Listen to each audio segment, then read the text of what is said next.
Who's wrong and who's wronger? In this corner, followed by millions, James the Exploding Unicorn Breakwell.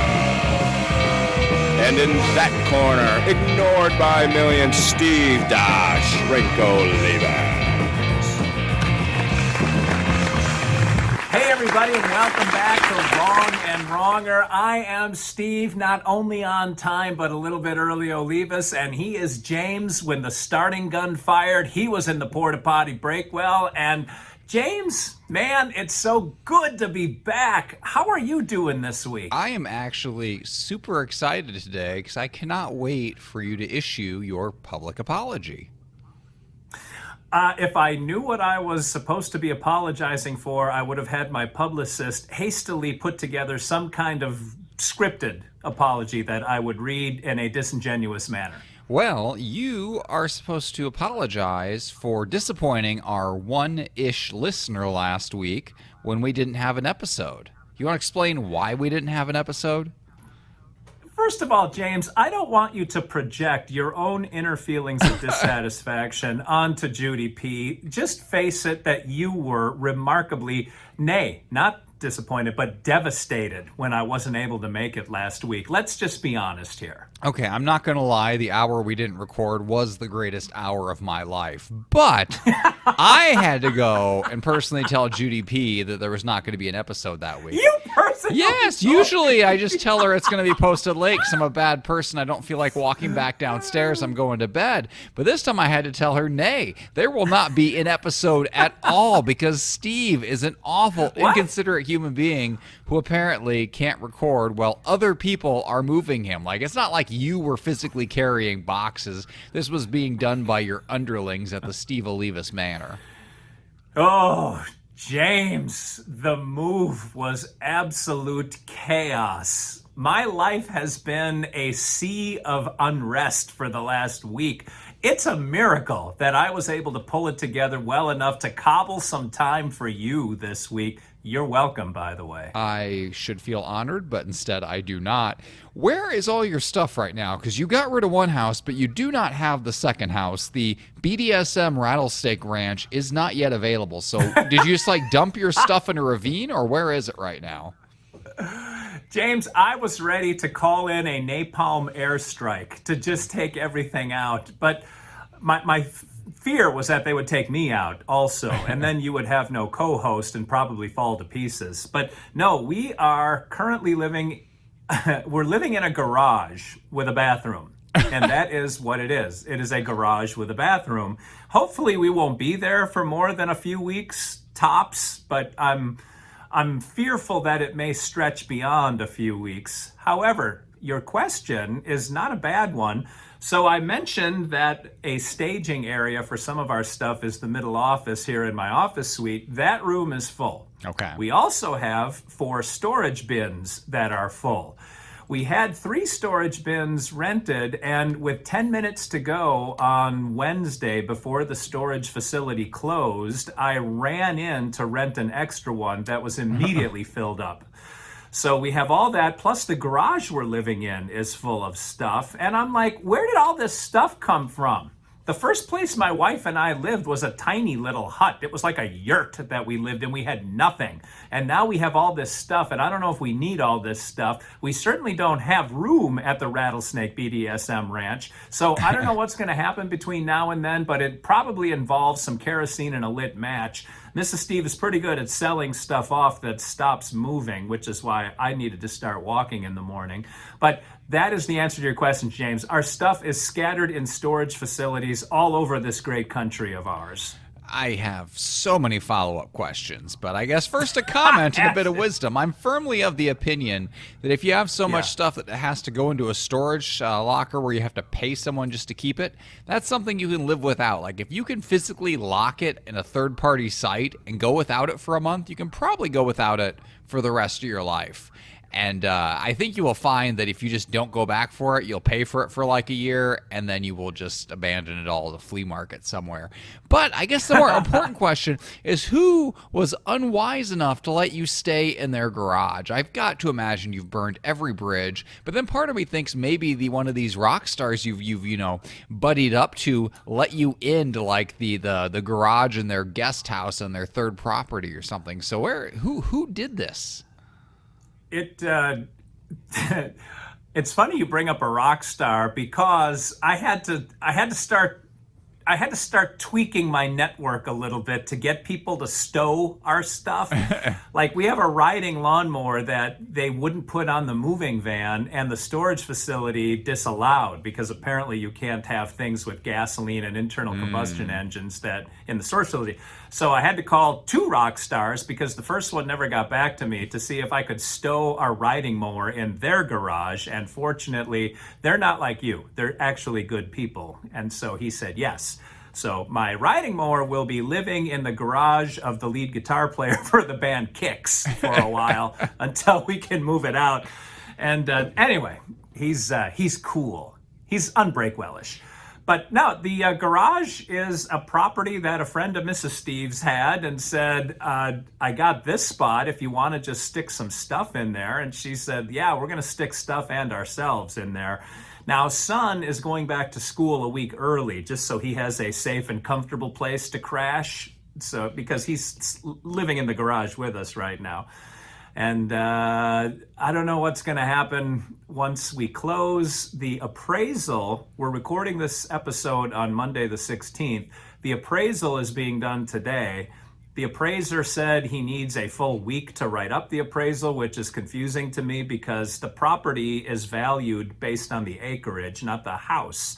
So it should be a slam dunk for him to write up. Plus, the bank doesn't really need the appraisal, because we put such a huge chunk down that they have no risk in taking our mortgage.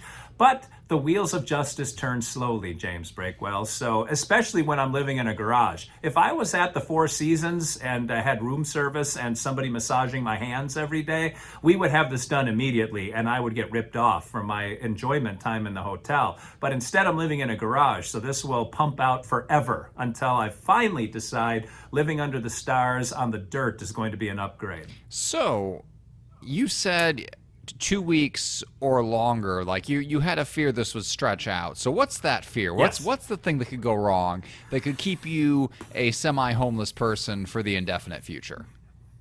Well, so we presumably close next week Thursday. Mm-hmm. So that's not set in stone, but it's pretty set in stone. So on the 25th or 26th, it might be Wednesday.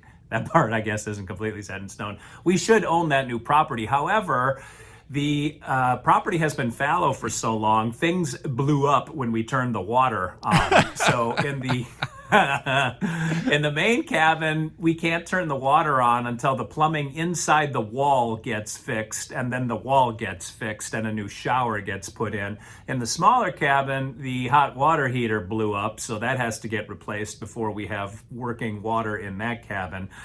So the plumbing, because we live out in the sticks, is a little bit problematic, because it's hard to get people that want to go out there to work. So we'll have to pay a premium to somebody, which I'm guessing is the appraiser's problem too. He's not so busy that he had to push us out a month, as he had to find a day where he could kill half a day driving out to the property. However, plumbing is one thing. Mrs. Steve also needs to replace the kitchen cabinets, because they have mouse urine and feces that have soaked into all the wood after 3 years of fallowness. So those all have to get ripped out and put in. That's not mission critical. That can happen while we're living there. The plumbing issue has to get resolved completely before we're able to move in. So what in the house isn't broken or slated to be torn down?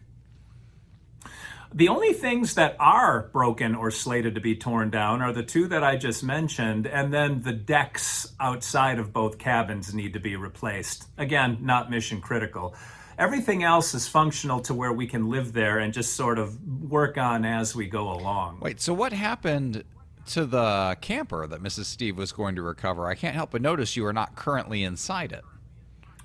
That was before the garage option opened itself, pardon the pun, up to us. The difference in cost is almost infinite, if you catch what I'm saying. That we went from paying 20 grand to paying 0 grand. And so we decided to go with the 0 grand and put up with roughing it for a while. But that leaves you with no place to stay once you buy the new house if the water is not turned on.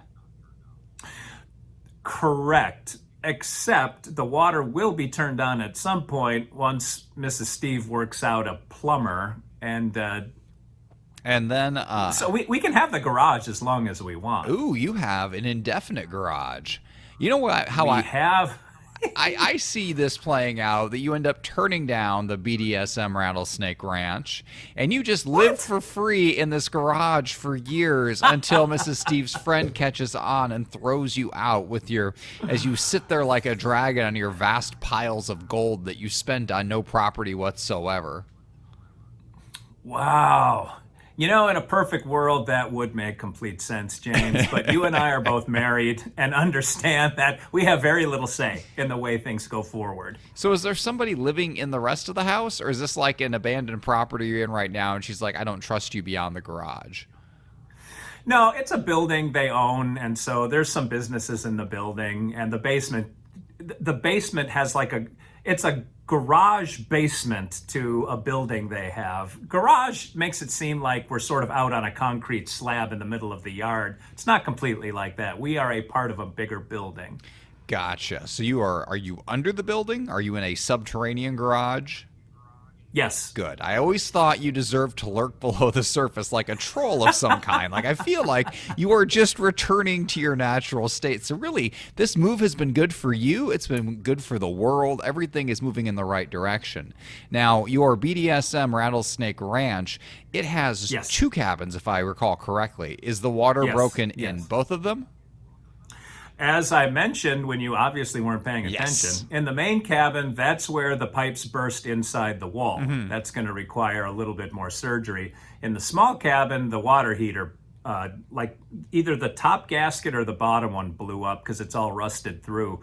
So that'll be an easy fix. We'll just replace the water tank and the water heater, not the water tank, and then turn on the water to the small cabin. Then we can use the toilet and the shower in there while we live in the big one while the bathroom's being worked on. I mean, for the record, you could use the shower in the small one right now if you would just man up and take a cold shower. I don't know. I guess we could. I don't understand plumbing well enough to know if the water has to pass through the pipes that blew up with the water heater in order to get to the shower, or if the cold water pipes sort of snake a different route. That is an interesting question, but I think you should risk it, just for my own entertainment. I would like to hear the results when you turn on the pipes and we find out if the cabin blows up or if you get a freezing cold shower. I mean, either way, the outcome is going to be amazing. The electrical seems to be sound, which is nice. And most of the structure seems to be sound, other than the wall in the main cabin by the plumbing and the decks. One deck is termite eaten and the other one is old and decrepit. Wait. Your Rattlesnake Ranch has termites? One of the decks had termite. Now, this is according to Mrs. Steve. She went out with the inspector, so I'm going by her word. Because that's the kind of thing that makes me not buy a property at all. If there are termites in the deck, it's not like there's some magical barrier that stops them from going to the house. I mean, you've got them right there on the property. I mean, you've got rattlesnakes, you've got termites, you've got exploding plumbing, you've got a felon somewhere in the rings. Like, what at this point does this property have going for it?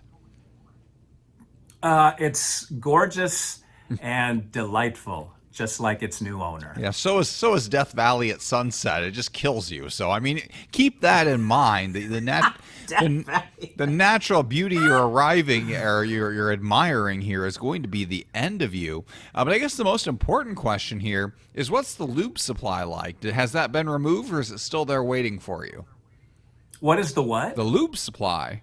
The most important asset. Well, This is another excellent question Yes. that I don't know how it will resolve. Ooh. Not the lube specifically, although that does add a level of entertainment to the story, but because nobody seems to want to take responsibility for this place, we aren't sure if anyone is going to have all of the stuff in the cabins cleaned out. Like, I get we moved at the 11th hour prior to the new occupants taking charge of our house, so I will give them until we close. But as it stands, nothing has been moved out.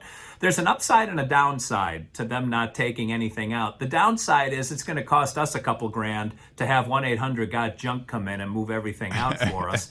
The upside is there are some expensive pieces of farm equipment that have been left behind that I would not mind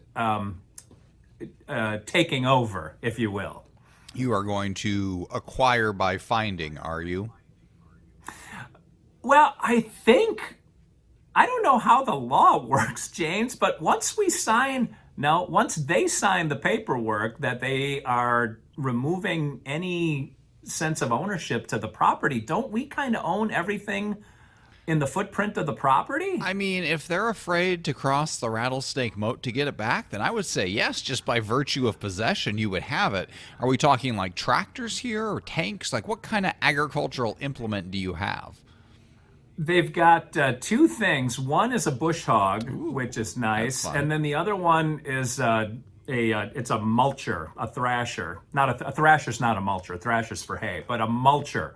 So you drag it behind the tractor and you can kind of till the land behind it. I mean, I presume right now the property and everything inside of it belongs to your convicted felon friend. So unless they're Correct. going to move it off the property into a storage facility for him, I'm guessing it just goes with the property. I'm surprised you didn't write that into the buying contract. You know, specify that you want the bush hog and the other piece of equipment and the lube. Just kind of make it a package deal that it stays. I know when we bought our house, we had everything itemized down to the microwave that we got, which, by the way, we did not need at all. We already had a microwave. My wife just, wanted to throw that in there just to squeeze out the final $30 of value we could from that deal.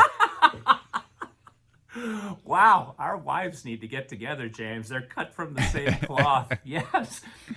Well, the owner, their attorney, kept trying to sell us the farm equipment, and we're like, nah, because our gamble is they won't want anything to do with anything on the property, and we're going to have to pay to haul their crap off anyhow. So that's a small price for them to pay. But if they do, then they do. Like, we have to buy a tractor anyway. We'll just buy a bush hog, and we don't need the mulcher necessarily, but we did like the bush hog. And the lube, listen, I could go on and on about whether we do or don't need 15 gallons of lube, but short of bathing in it, I'm sure we'll get by. I need to know, for scientific purposes, how much hyperbole is in that 15-gallon figure. Oh, it's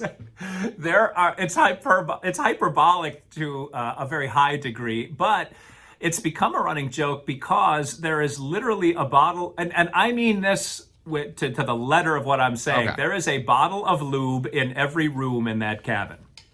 Just out in front of the open. God and everybody walking through. The realtor didn't even bother to take them down when she's been showing the house this year. I mean, if you were that realtor, would you want to touch somebody else's bottle of lube?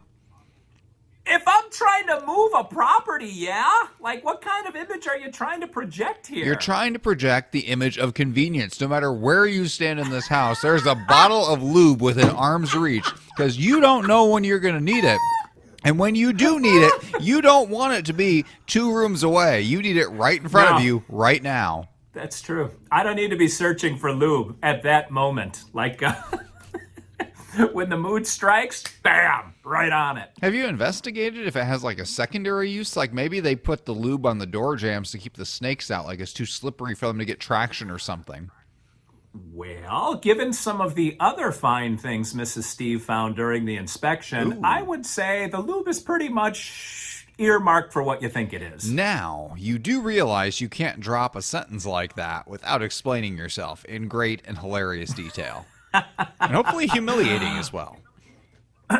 Well, there was a cache of porn. Okay.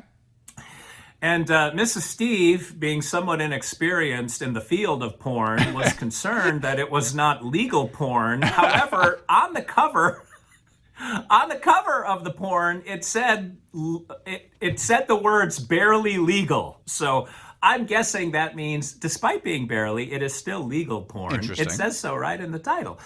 So there was a cache of porn. There was also a cache of like women's clothing, like see-through numbers, feathery numbers. There were also several wigs that were found. So I don't know if this was dudes playing dress up or if this was outfits for mistresses and or escorts and or potentially relationship partners. But there was a whole bunch of sexual play kinds of stuff in the cabin. Now, I'm actually concerned by one detail of this, and not the sex stuff at all, but the porn itself. Like, the idea that somebody had to have it there as a physical medium rather than just, going to the internet where it's, it exists in infinite quantities for free makes me think that perhaps internet access to this site is questionable at best. Like, did the rattlesnakes cut the internet line, or is there no internet line in the first place? James, your ability to do inductive and deductive reasoning are impressive. Wow. The internet, Mrs. Steve is investigating if we can pay to have internet brought in from the street.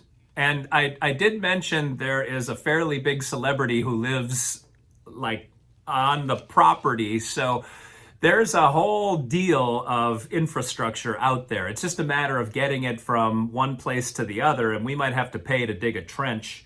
Mrs. Steve measured the driveway, by the way. It's just a hair under a third of a mile long. So that's going to be a long trench to dig to get fiber optic internet. But the cabin, at least for the time being, has a HughesNet satellite dish with an accelerator on it. So I know we can get satellite internet. So what you're saying is Wrong and Wronger will not be interrupted, unless, of course, you die from rattlesnake attack or just get too busy to answer my phone calls, which seems to be your thing lately. I like your level of empathy, too, James. You being the humanitarian that you are, you texted last week and said, hey, can we record at like noon or something? And I said, the movers are here. I am drowning in a sea of misery. And you wrote, you are the absolute worst co-host of all time. I don't think those are my exact words, but it does sound like something I would say. What were your exact words? Correct. Are you going to make me scroll back through our prior conversations? I don't like admitting or acknowledging that we actually communicate back and forth. Let's see here. No, okay, so I said record at 1:30, and you said no, movers are here and things are chaos. And my reply was, you are the worst. I didn't say the worst podcast co-host, I just said the worst, okay? So don't narrow this down to the specific category of co-hosting. I just meant in general as a human being, or maybe just as a being at all, just as something that exists. You are the worst. Compare you to cactuses, compare you to world dictators, whatever it is, you're the worst. The sentence speaks for itself. I see. Yes. I see. I thought at first when you said that's not my exact words, I thought you meant I don't want to make it seem like I'm such an ogre. I would say such a heinous thing to you. What you were actually saying is what I meant was so much worse than just you are the worst co-host of all time. Full disclosure, I didn't remember what I said at all. I was just sure that you were wrong and or lying, and that I was correct in that.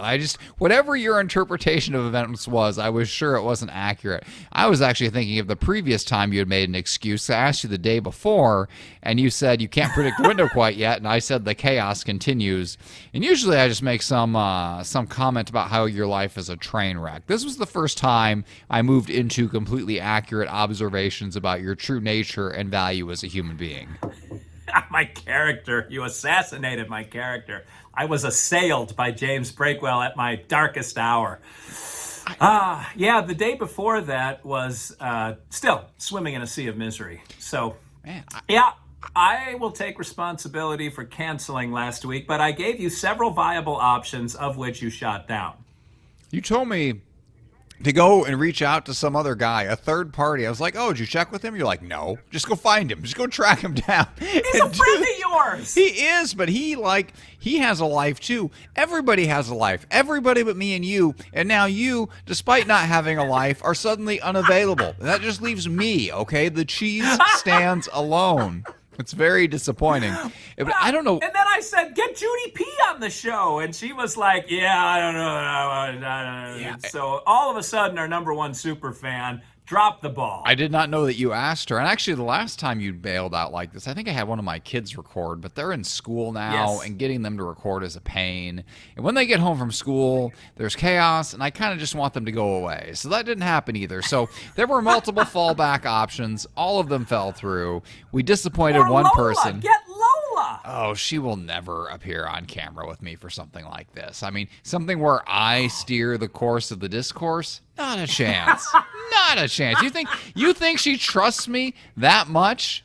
No. And also, I guarantee you that something would happen that we'd have to just scrap the entire recording. Then something would get too real, too fast, and my very real flaws would come out. And that would be the end of this podcast and my career as a comedy writer. So I'm just going to stick with you because you're far enough away to be harmless.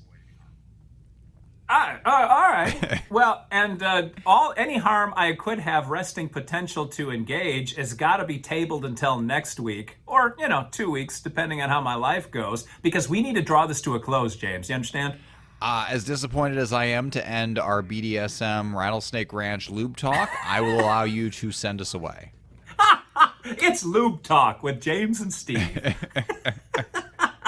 We need to do like a sexually themed podcast where we answer listener questions based upon our wealth of knowledge. Or we could never do that. Just a thought. A or B. All right, either way. All right, well, you have come to another episode ending of Wrong and Wronger, possibly the best part of any show, Wrong and Wronger, and you made it through. Kudos on you, but I still question your life choices in general. Until we meet again, be it next week or the week after, or possibly never if Dr. Steve gets his way, this is Steve Alinas, Dr. Steve for James the Exploding Unicorn Breakwell, saying thanks for watching, thanks for listening, and always remember two things. One, tune into Lube Talk, coming to you every week, starting very soon. And two, always remember that two wrongs can make a right.